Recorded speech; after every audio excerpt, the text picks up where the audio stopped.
Welcome back to the international edition of the Useful Content Creation Show. Today we have with us content creator and cross-industry marketer, Moumita Roy. Hi, Juma.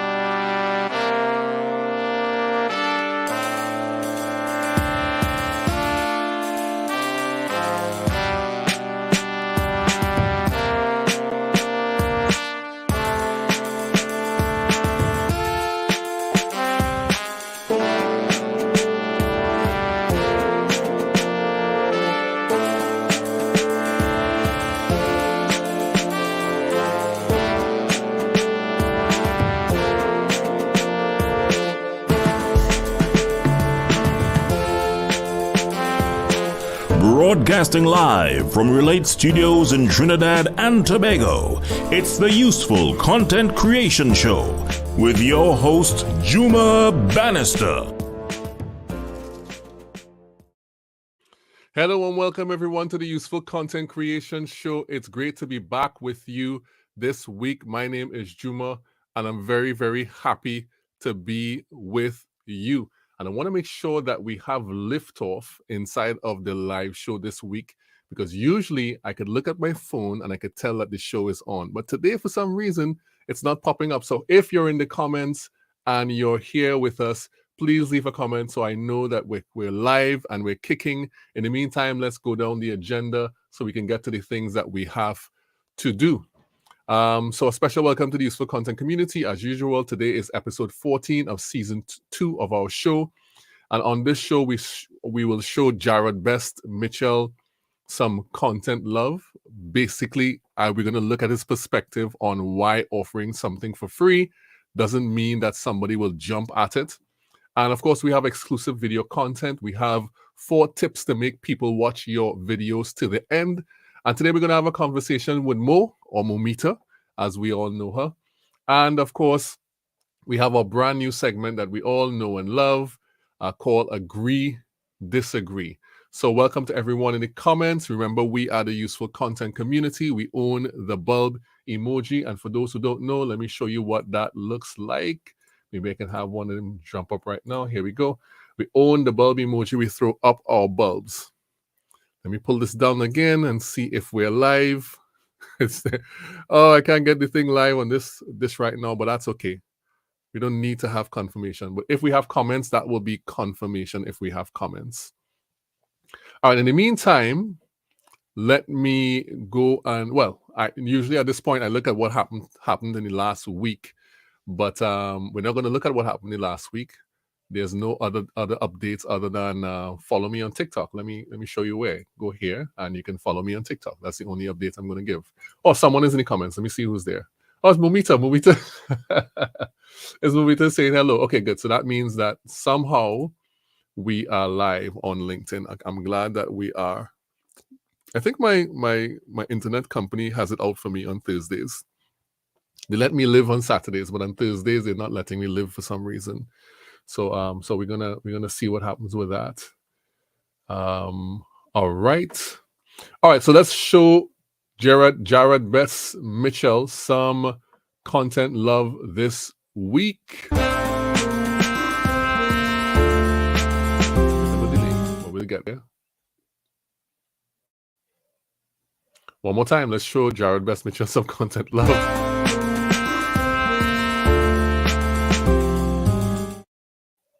All right, so this is the post from Jared Best Mitchell, and I thought it was a really good post because he talks about, when you offer something for free, it doesn't necessarily mean that somebody would jump at it. And he goes on to explain that he received an offer for a free eye exam and he wasn't interested, and it would have cost him more to go get the exam in terms of time than to actually not get the exam.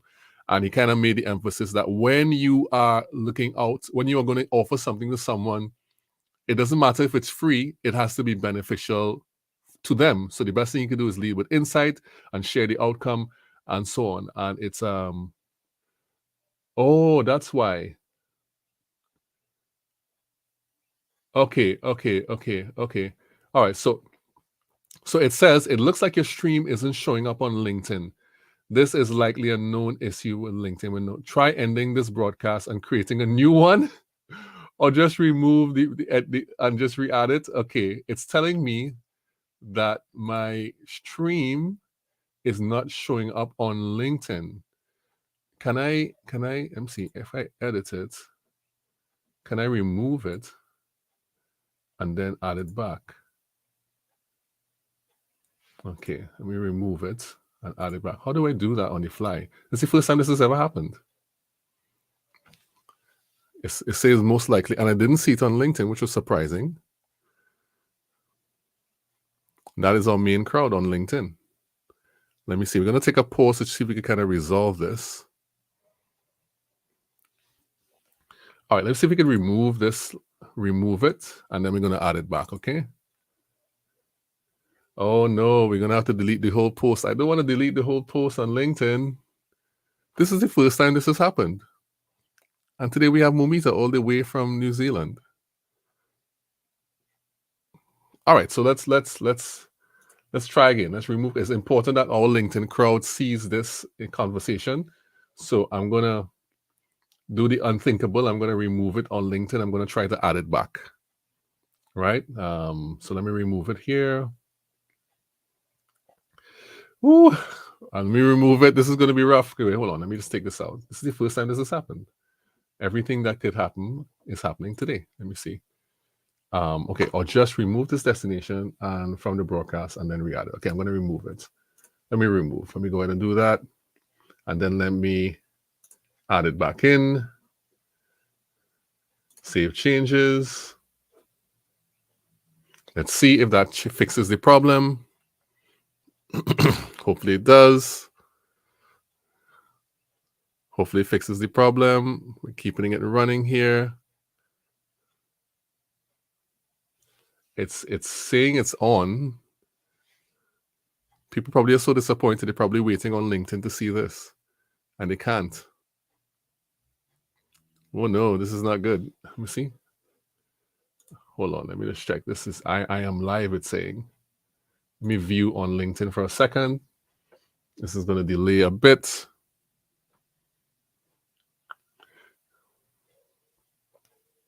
Oh, it's actually okay. Okay, I'm seeing it here on LinkedIn. All right, so we're back live. We're live on LinkedIn. Okay, great. Let's go roll with the show then. Let's go ahead. Let's roll with it. All right, so it seems that we're back live on LinkedIn. So somebody just needs to comment and say that we're okay on LinkedIn. I'm not seeing it here, so we had to take the stream off and put it back on. So if you're live on LinkedIn with us, let me know. Okay, I'm seeing it now. We're live on LinkedIn now. Oh, we're finally back. I'm seeing the light has come. Who is this? Dana, it's running. Hi, Sebastian. Hi, Dana. Thank you so much for being so faithful. Like I got a message from StreamYard saying that it was not broadcasting. So I was like, okay, if it isn't broadcasting, then that doesn't make sense. Thank you guys for turning up and throwing your bulbs up and also saying hello. It's running. Okay, I'm now seeing the whole thing running, you know. Thank goodness. All right, so we let's proceed with stuff, right? And let's just give Jared Best Mitchell the UCC stamp of approval. All right, let's run with it real fast. We're going to have to go much faster than usual. Let's look at the exclusive video content this week.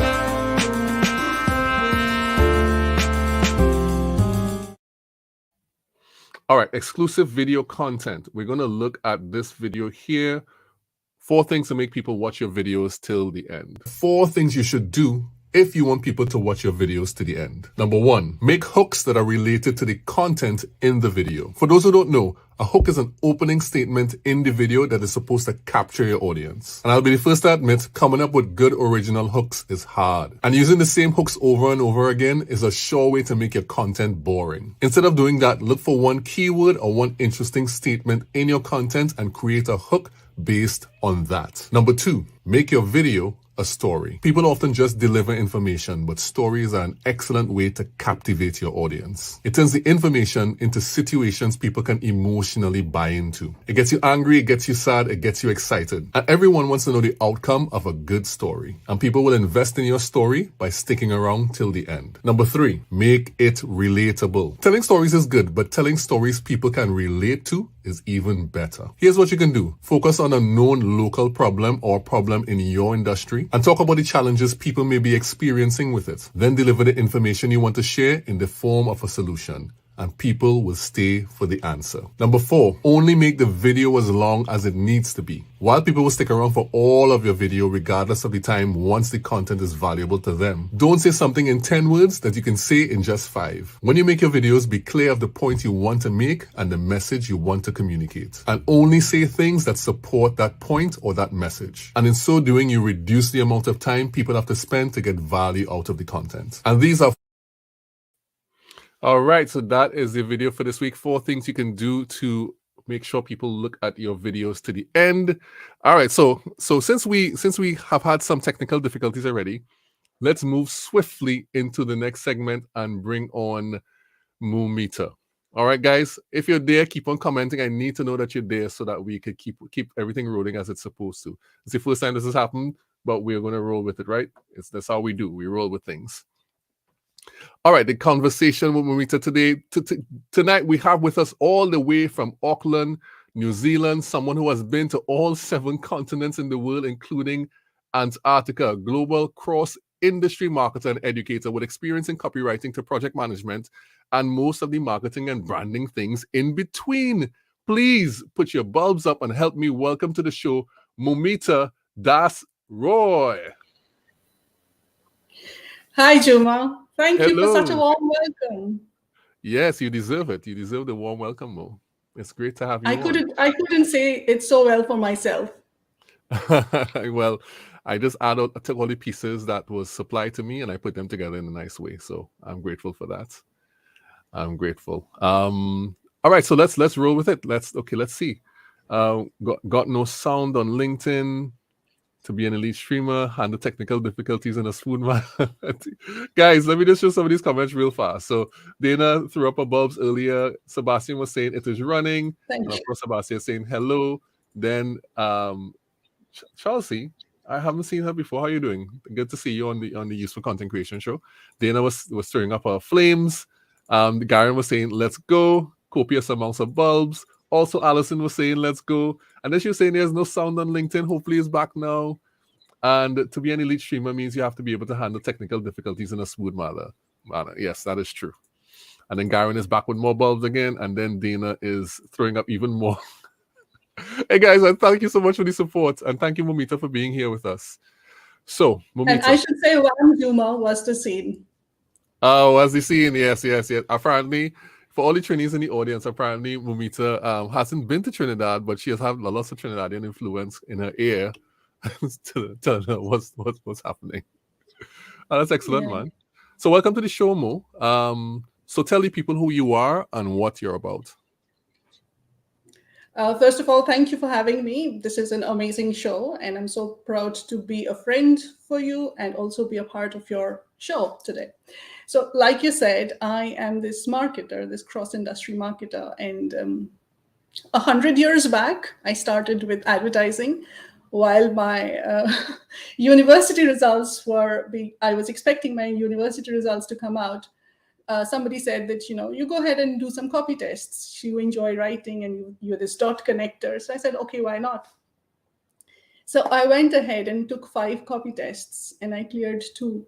And I was graduating with statistics. I had never thought that, this content writing or copywriting would be my profession. So marketing, yes, not so much copy or content. But anyways, so yeah, that's how my advertising journey started. I became a copy intern, but let go of it after about 6 months. Went back to complete my studies, my MBA. And then came back to advertising again, this time with BBDO Worldwide and then Ogilvy. Yeah, so and then the client bug bit me and I moved on to the client side and I became a full-fledged marketer. That's in brief is about me. Yeah, that's really brief, because if anybody goes to your LinkedIn profile and looks at the places you've been and worked, they will see a long list. It will roll out into the ground in front of them. Really, really long list. I was looking you up, and I realized that you've done a whole lot, and I mean, like a serious amount. And I know you love to talk about what you do. Are you finding it difficult to seamlessly present your personal pursuits and desires and your professional goals together in your content? Not really, because yes and no. So, there is this thought in my mind where I keep listening that what's your niche? And have you been able to niche down? So that is somewhere I keep struggling. So what is my niche? I'm this generalist marketer and who enjoys writing copy. And like numbers come to me very easy. So where do I belong? That's one thought. And then the other thought is I'm very intentional in my content creation. For me, it is intent before my content. So I set out my objectives. In doing so, I think I've been able to achieve what I have been setting up for myself year on year. And it keeps changing, right? Because our profiles are not a static profile, it's dynamic, it keeps changing depending on what life stage you're going through, what your expectations are, if you've moved somewhere, if you're starting out in a new industry. All of that is taken into consideration when we create content and we want to establish what we want to say and where in that box do we fit in. Right, right, right. Oh, by the way, Dana, who's from Trinidad, was saying, Moumita, what's the scene? Yes, what's the scene to you too, Diana? All right. And I'm here to hanging out. What's it called? Bus a line? Liming. We could bust a Yeah, lime if you want. I'm This is so, lining with Juma and that's, Juma's clan today. that's so incredible. All right. So you're currently a full-time B2B marketing and communications manager, yes? Yes. Okay. So for you, but you also help people with their content. How do you exactly help people as a content strategist? So I don't know. I did not start out. I have never actually made a post about how I can help people, beyond my day job. But then there are a certain kind of clients who've gravitated towards me, and it's been mostly education clients. And I find this funny because I did not know that this is what I'm putting out or this is what people are reading. So I have a few clients who've asked me to help them with their content strategy, and mostly they are in education, in the field of education. So I help with website writing, website content writing, and structures, and also with their professional portfolios on LinkedIn or on other social media channels. So this has been about going on for the past 6 to 7 months, and I'm thoroughly enjoying that journey as well. Well, that's excellent. I mean, it's like a new kind of a personalized service thing that's evolving out of your many pronged skills, because you have many skills inside of the marketing space. That's good. That's evolving that way. Let me just say a real quick hello to Muhammad. He said let's go earlier on. Let me just say a real quick hello to him, and to Ravi, who is listening. Great to have you on, Ravi, and to Roberta, who always turns up. Thank you, Roberta. She's from Alberta, Canada, I believe, and say hello to her one time. All right, so I know that you speak a few languages, right, Moumita? Yeah. You saw like No, go on. well, Sorry, go on. a bit of some of languages, right? Like functionally, not necessarily fluently. So my primary language is Bengali, which is my native language. And at Yes. home, I would speak in Bengali. And if I were to meet someone who I haven't met for a very long time, it's exactly how I would greet, like you just mentioned. What's the scene? It is like ki khobor. We Oh, don't really say hello or namaskar or namaste. That's in Hindi, but we would usually say what's up, and which is ki khobor in Bengali. yeah. And I kind of find this, quite common in a lot of other cultures as well. Instead of saying a hello, we say what's up, right? Mm-hmm. It's like an informal And form of a this. Hindi would, sorry? It's informal. Yes, yes, quite informal. And in Hindi, it will be this. It'd be similar. Kya baat or kya hal or namaste or simple namaste, and also a lot of hello. Right, right. A lot of hello. Do you do that? So you would you say Bengali is the language you like speaking the most? Well, apart from English that you really have to use for just general life, but Bengali is it? Yeah, Yes. that's my that's what I would speak at home with my mom, my sisters. Right. Yeah. So do you find it hard to not be able to express yourself in that particular language on LinkedIn? Is that restrictive for your content? No, not really, because I studied in English and I think in English. Um, and growing up, say for example, I say words like photosynthesis, Mm, chlorophyll, or even like for mathematical terms like trigonometry or anything like algebra. I don't know the Bengali terms for these words. mm.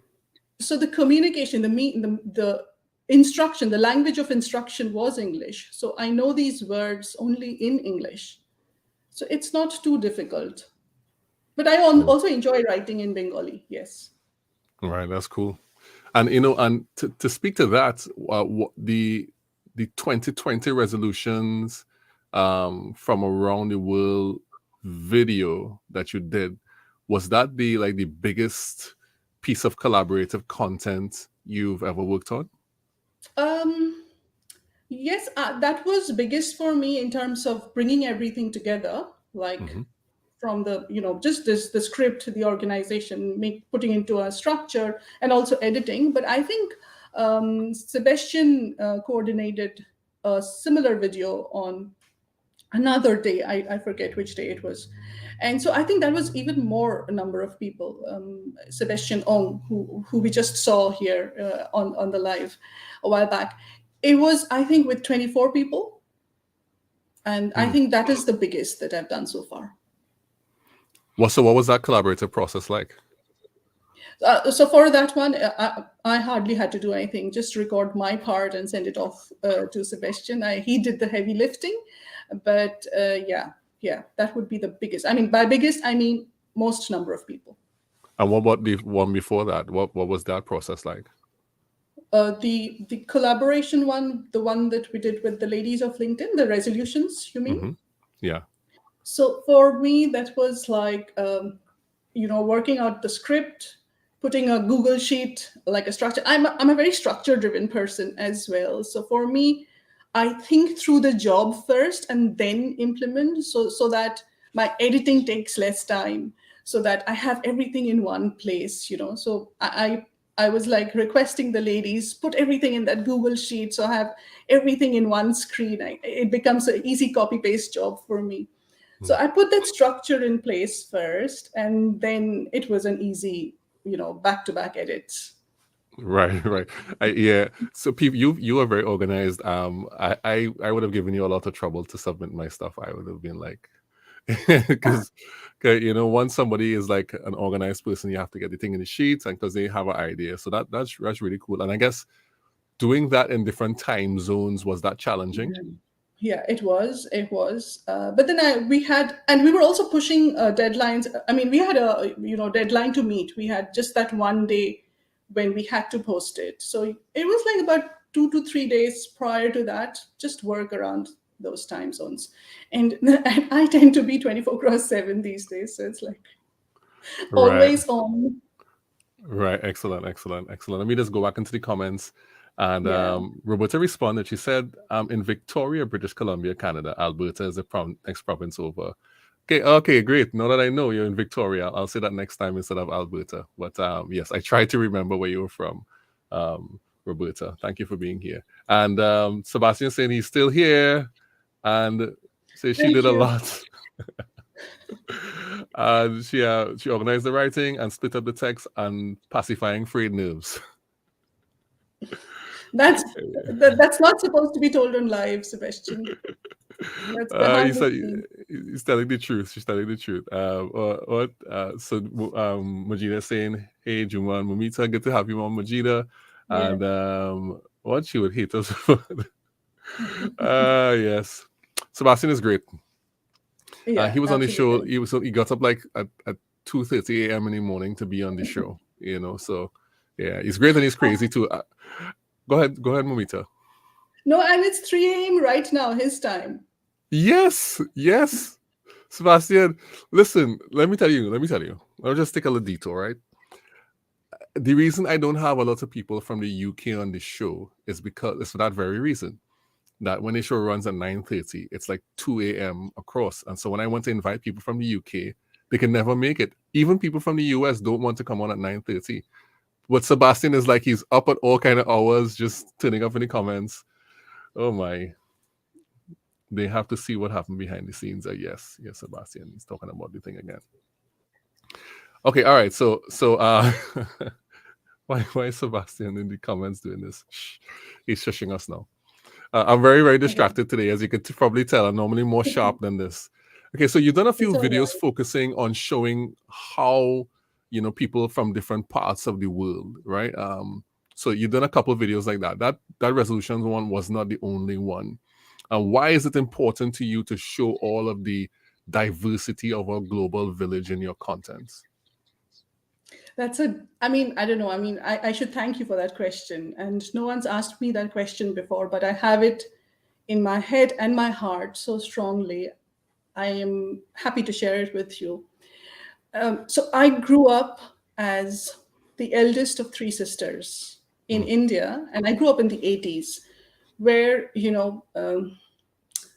education for girl child and equal education for girl child, three girls in one family. And all of us, we went to private English medium schools. That was, and my parents, they were like, my father was an engineer, my mother a school teacher. But then they put together that money to send us to these good schools. But otherwise, I would see women, girls my age, sometimes getting married at 16, 17, 18. So that was a, eye opener for me, that I did enjoy that privilege and I should pass it on. And then through my travels, I enjoy, a multicultural work environments. I have worked in across multicultural working environments. For NTT Docomo, in fact, it was a JV, it was a joint venture with India's Tata Group. I had to interact a lot with the Japanese people. And then when I was living in the UK and in Germany for a bit while, I've had these interactions also through my travels in South America. And finally, when I moved to New Zealand, the first thing that I heard was, I don't have local experience. No Kiwi experience is what we are greeted with occasionally, not occasionally, often. So we have to navigate that. And no matter what you have done in your home countries, it's sometimes not paid enough attention to. So I had, not just me, everybody goes through this journey. And I thought that I should write about it. And when I started creating content on LinkedIn, that's exactly what I did. I broke down my pillars. And one of my pillars was this, because you cannot stereotype people based on where they're from and how they look, right? Or how they speak. So that is why I think I wanted to establish, first of all, I wanted to create familiarity for myself, create acceptance for myself in a new geography. And then I would also want to establish my voice so that people would know that, okay, she doesn't look or sound like us, but probably can work like us, can be a cultural fit as well. So why not? So that's how I think it's a lot of things put together, that's very close to my heart and head.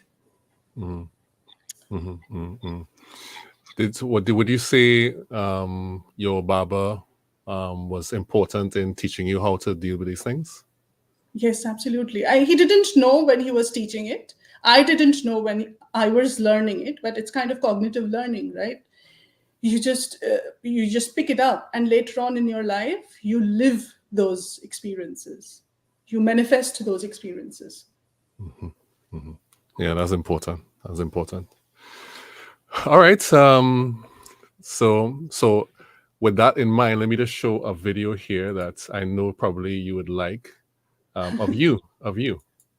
With no plans over the holidays, I wanted to use this time to volunteer. Volunteering for me is like a two-way street. While you get a chance to pay it forward, you also get an opportunity to learn something new. I had put up a post in social media expressing my interest to volunteer for New Zealand small businesses and charities. Michelle Kitney, the chief executive of Volunteering New Zealand, got in touch with me. In a phone call, I sounded her of the idea.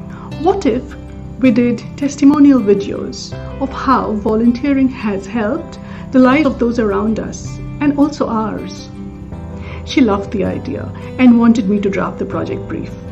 Koto. I was inspired to get in touch with Mo after she shared a post on LinkedIn looking to do some volunteering during the New Year's break. We scheduled a quick call and she pitched an awesome idea to get people to share stories about volunteering via social media. Share your volunteering stories with Volunteering New Zealand and inspire many others to join you in supporting a cause that they believe in. The details of what to include in the video are here in the post. Spread the joy of kindness, for the terms of kindness are like that. When you give a little, you receive a lot.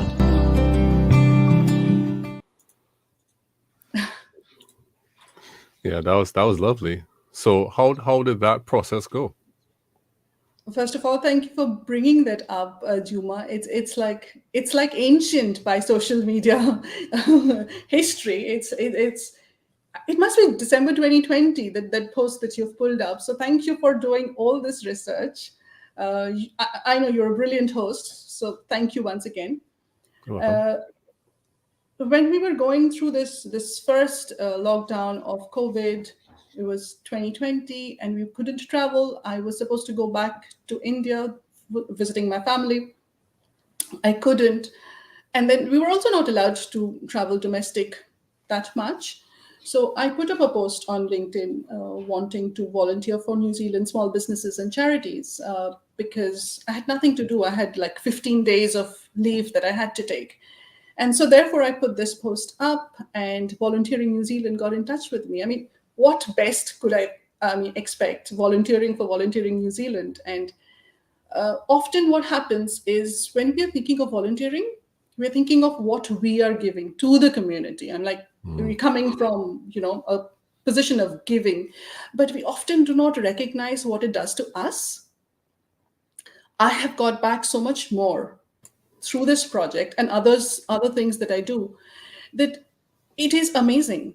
So I just wanted to share these stories, that what volunteering has done to me. By me, I mean others like me, so that we could inspire others to volunteer as well. So I've had many videos that people send to me. I put them together, and it's still running on the Volunteering New Zealand website. Yeah, that's wonderful. That's wonderful. And it's not just Volunteering New Zealand. You actually volunteer for multiple different organizations. Have you found that being a volunteer has given you a more empathetic viewpoint when creating your content? I think so too, because essentially when I volunteer my skills, right? What I'm good at and what I would otherwise get paid for.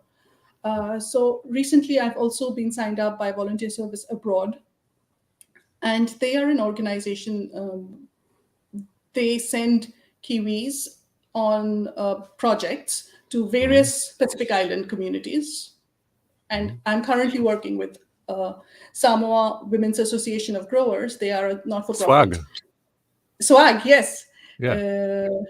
And they are a group of women farmers.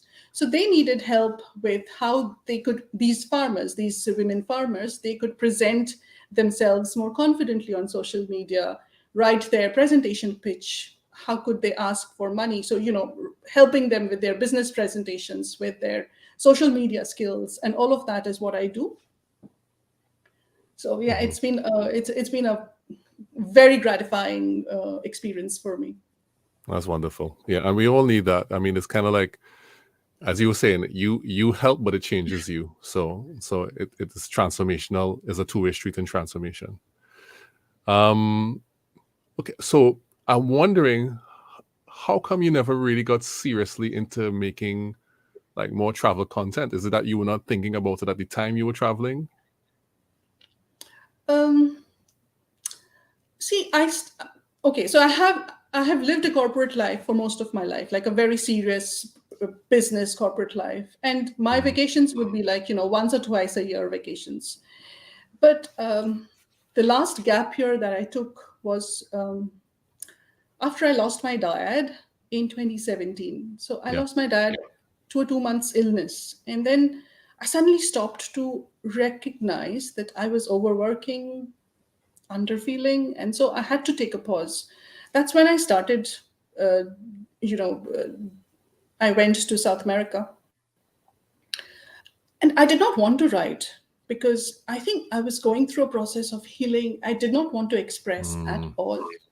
I had no expression during that time. Well, I have about 20,000 photos on my phone and in my laptop. I did not put it to good use. I have, because my mind is always working in blocks and structures. So whenever I would see something interesting happening, I would capture it and I would keep it for some time later. But I did not think of doing anything during that time. But then when I came back after about 2 to 3 years, last year, I think I started doing some posts on LinkedIn. So I did not have an Instagram account. I do not have a website, a travel website or nothing. I just started posting on LinkedIn and just some examples of travel stories, very relatable real life stories, and how I could link it back to my work life. But even then, I kind of stopped doing that after a while because, I did not feel motivated enough to continue with it, so I stopped it. Yeah, I get that. I get that totally. It just wasn't meant for that. Your experience wasn't meant to be a public display. It was a process that you were experiencing internally, and you had to treat it with that kind of reverence and protect it a bit. I understand that totally. I understand that. Maybe one day in the future, when you resolve particular things inside your own heart, the 20,000 images and videos and whatever you have, you'll create something with it. But until then, continue to do what you're doing. It's fine. Yeah. So what place have you been to in your travels that has transformed you the most personally? I don't know. I can't pinpoint to just one place, but then looking at Machu Picchu, that was it was an awesome moment. What else can I think of? Chichen Itza was another place that I was like, very touristy, but even then, just learning about it was amazing. And then there are small rural villages and just people asking you to come stay with them. They're offering you food. Those kind of experiences, kind of totally transform you and give you moments that you treasure for your life. I can share one incident from Cuba, Havana. So in Havana, this lady who I was staying with, these are like not Airbnbs, obviously, casa particulares, right? So I go stay there for the night or 2 nights, and we become family, so that they are my hosts. So I left for dinner one night at about 9:30 when I just landed. And the lady who was hosting me, she said that you better come back by 10:30 because I go to bed by 10:30. I would like to see you back by 10:30. And then I must have been a little late. I got back at 11 and I went straight up to my room. And then next morning, so my Spanish is very basic, okay? So the next morning, I saw this lady at the breakfast table, and she was like talking, very rapid conversations with herself. I couldn't comprehend what she was saying, and I asked her daughter, And her daughter tried to explain it to me in English, that she was very upset with me when I did not come back home on time. And then she came up to me. She punched me on my shoulder, and then she gave me a tight hug and said that, why did you not listen to me? I was so worried for you last night. So where do you get these moments, right? These are like near strangers. It was such an amazing experience for me. That's amazing. That's like you enter the threshold of the household and you become family instantly. Yeah, totally. That's amazing. That's an amazing story. And she punches. I can understand that. She punches you in the shoulder like you're disobedient. You should have done it this way. You know. Yeah, true.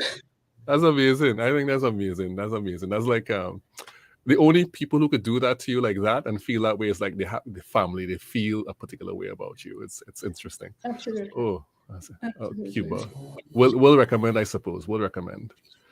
Yeah. All right. So let me just go with some comments here. Kamalika saying she is amazing. She's talking about you, Moumita. And then Michelle is saying, yeah, I made it. Sorry it took so long to put your comment up, Michelle. And Sebastian saying they got the right person when they reach out to you. I think that was in response to something else that you said earlier. and Dana somehow was saying we love Sebastian. Somehow, I don't know. She's saying that. Do we agree? Yeah, we agree. We agree. I mean, hopefully he continues to be, Sebastian. If he turns into somebody else, then we'll have to disagree. Yeah. So what does it mean to you to unbelong? I should talk about my tattoo here. Yes. This is a German word. It's Fanwa. It means kind of the opposite of homesickness, right? So a love for being away. It's not exactly Wanderlust, but it is like love for being away. And that is what it is to me. Just belonging, no matter where you are, finding home wherever you go. So I found my home in Cuba, Havana, at this lady's place who had met just the previous night. Yeah, and I think that's such a. I mean, I can understand. Now that I'm understanding you better now, you're connecting this experience you had in 2017 with the passing of your barber to a decision to go travel and discovering and really treating with that. And then you had these experiences, you found different family. So you had a really, it's a process. It's a process. It's a journey. That's amazing. That's amazing. That's amazing. Do you have a stand-up desk now, or are you still using cardboard boxes? Sometimes I do use cardboard boxes as well. Yeah. All right, we need to get your proper stand-up desk. That's like me. I need to change my chair. So yeah. All right, let me show. Sorry, Juma, you go on. No, go ahead. You talk. No, I was just going to quickly say that you'd be surprised at how much you already have, how much you already own before, if you go out and keep buying, keep acquiring. So right. I'm like all for multiple use of one product. Yeah, I agree. 100%. Multiple uses.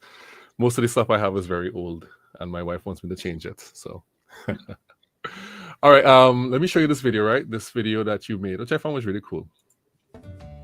I think I have imposter syndrome when it comes to being on camera, and I want to change that. There are 1,000 reasons that voice in my head comes up with telling me not to be on camera. You don't have a ring light? You shouldn't be on camera. Yeah, I know, but guess what? I have sunlight in abundance. We all do, and that should be enough. You need a haircut. It looks like a messy mop. You shouldn't be on camera. Yeah, I think so too. But I'm not going for a movie audition. She'll be alright. You're brown, and you also don't have the local accent. You shouldn't be on camera. Yeah, but the camera doesn't know my color, and my video is captioned if they can't follow my accent. See, I told ya, that voice appears from nowhere. But I'm not listening to it anymore. You shouldn't too. Be on camera. Connect better.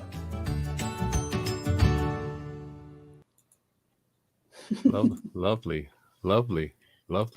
I felt the part with the accent because as we all know, I say wham now and was the scene, and I felt that. So I know you felt challenged in the past to share certain perspectives in your content or to share anything at all because of your color, your ethnicity, your accent, and everything that comes along with that. So, but now you're on video and you're sharing all the time. What did it take to overcome that barrier and become someone who expresses themselves all the time through their content? It was quite an uphill journey, Juma. In fact, if it were like last year this time, and if I had hair this big, I wouldn't be on camera, not at all. I needed my hair to be perfect. But then I just gradually, I think everything that we were going through all of last year and the previous one, that I thought it was just okay to be out there. And it's absolutely a process, I think, like you mentioned. And it also comes with a little bit of acceptance, a little bit of acknowledgement from others. I gradually started feeling integrated with my new country, with my new workplace, started making probably more friends. And I had a wonderful community on LinkedIn. I cannot deny that, absolutely. I think I would put that at number one. A wonderful community on LinkedIn. I think everything, pushed me towards doing this and prepared me to just go out there and say that you don't worry too much. It's fine. It'll be absolutely fine. Yeah. I mean, I often hear people talk about what it's like to be in a country that they weren't born in or did not exactly grow up in. And I know it's hard because when you're from a place that is homogenous and you're part of that place, it's easy to fit in. But when you are different both in looks and in sound, it's a difficult thing. And I can't imagine how you had to kind of have this internal battle and also external battles, because I guess, just like you said earlier, you said you don't have any Kiwi experience was something that you heard often. But then somebody gave you an opportunity and that was a great thing. So kudos to you for overcoming those things. And for everyone who was feeling the same thing and is in your position, this will be useful for them. I hope so, because and also because I am in the profession of marketing communications, and for me, understanding local nuances and speaking to the local audience is so very important. But the framework doesn't change. What you've learned through your years, and I'm no Johnny come lately, right? So you look at my experience and then you evaluate on that basis. Just don't stereotype and overlook because I'm an outsider. Yeah. Don't judge a book by its cover. The old adage, don't judge a book by its cover. Look deeper into it. Ravi is saying, thank you. Communicate better through video. Getting in front of a camera. It's good to hear that, Ravi. All right, so let me ask a bit of a lighter question now. So I know you love food. You're a food person. Mm-hmm. And I know you've experienced many different foods in your travels. Like, for example, the pachamanca in Peru, right? Yes. The underground food. So which country do you think has food that would make you go back? I think the countries that we just discussed, any countries, any Spanish cuisine, for example, is amazing. And what it has transformed into in South America as well, that's amazing, because I find it very similar to Indian cuisine, Indian tastes as well. What else would... I think I like spicy food, and I love, the Indianized version of Chinese food a lot. And Right. and that because you mentioned pachamanca, it is also very funny, not funny actually, amazing, All right. that every indigenous culture has something like that, food cooked under the ground with hot stones and stuff like that. Mm-hmm. So in New Zealand, it's called the hangi. Right. It's exactly what pachamanca is, for example, it's like a tandoor, right? Food cooked inside an oven, an earth oven, and that cuts across cultures. That's something so fascinating that I find. Yes, yes, yes, yes. Yes, I would love to. I have never had that Peruvian preparation of my food. I would love to experience it sometime. Yeah, Maybe, well, based on your recommendation, because clearly you recommended it. I'll think yeah, about that. Hopefully in the future, my wife and I could go to Peru and have authentic Peruvian pachamanca. yeah, Hopefully. absolutely. All right. So let me. I really want to. I had a couple other things to ask you. I'm going to ask you one last thing, which I found was an interesting thing because I heard you talk about something, and it's kind of interesting because earlier you mentioned Japan, which is kind of connected to this question I'm going to ask, right? And I want to show you something, right? And you were talking about a concept that you didn't call it by name, but when I show you, you will understand, right? When I show you, you will understand what it is. Okay. So there is this concept called ikigai. Do you Yeah. know about it? Yes, yes. Right, right. So, of course, for the people who are looking on who have no idea what I'm talking about, so ikigai is a Japanese word that means the reason for being, right? And it means what you love, what you're good at, what you're paid for, and what the world needs. And all those things intersect. It's essentially passion, mission, vocation, and profession overlapping, right? So, I want to know, Mo, what is your ikigai? You know, about exactly 8 to 10 months back, this used to be my LinkedIn cover, the banner, not the cover, the LinkedIn banner, Right. my ikigai of what I get paid for, what I love to do, and what my beliefs are. And that's how I broke my content pillars as well. So I write a lot about marketing, social media, digital marketing, etc. And that's what I get paid for. What I love and what I believe in is my volunteering, my travel, and obviously hosting and continuing these conversations around diversity, equity, inclusion, and belonging. So that is my ikigai. I have my banner still somewheres, and it was inspired by this handshake, the Mexican handshake. Oh, it's called the hunapku. So when two people are shaking hands, it's just Mm-hmm. like we're shaking hands like that, right? Yes, yes. And if you want more people to shake hands with you, you go like this, and then another person joins. So you can Oh, make a big circle of okay. continuing to do this. So All it right. is like a community. It is like everyone put together, not just one or two person, not two people. Oh, that's new. I didn't know that. That's cool, man. I will Multiple. put that image on as a comment when we are done with this chat. I will come back and put that image on comments. Lovely, lovely, lovely. Excellent, excellent. All right, so let's move on to the last segment of the discussion called Agree Disagree.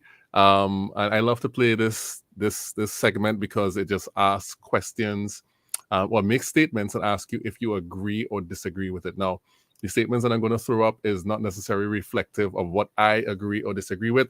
It's meant for you. The people in the comments can play along, and you just will tell me if you agree or disagree. So let's jump into that segment called Agree, Disagree.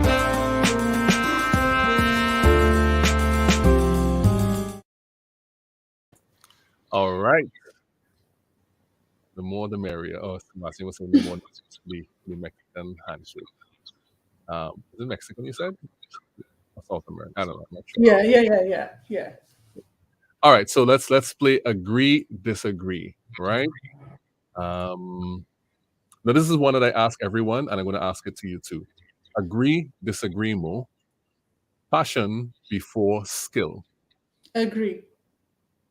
Agree. All right. Why do you Yeah. do that? That's what's driving me, I think. And what you're passionate about or what you're excited about cannot be random, right? So if you're so passionate and it excites you so much, listen to it. That is your calling. That is your purpose. And skills can be learned. It can be developed. Nice. Excellent. Agree, disagree. There is more to learn being away from home than being home. Well, I would agree. because of all the conversation that we've had so far, I think that would what come across from me. Yeah, I would agree. Right, right. I tend to think it's like almost like a phased thing. Like when you're younger, you learn a lot from home, and later on Yeah, in true. life, you learn a lot being out. But that's just my opinion. I'm not supposed to share my No, opinion, true. but I did anyway. Yeah. All right, agree, disagree. Sharing stories of travel is just as important as the experience itself. Disagree, actually, Right. because sometimes, like for me, it was more for myself, my Mm-hmm. personal experiences. I did feel the need to share it sometimes, but then I was not motivated enough to continue sharing it. Right. I knew that would be your answer based upon everything you said earlier. So that Yeah, won't, yeah, obviously this question was done before we had that discussion. So yeah. all right. Agree, disagree. A strong personal brand is an asset to an employer.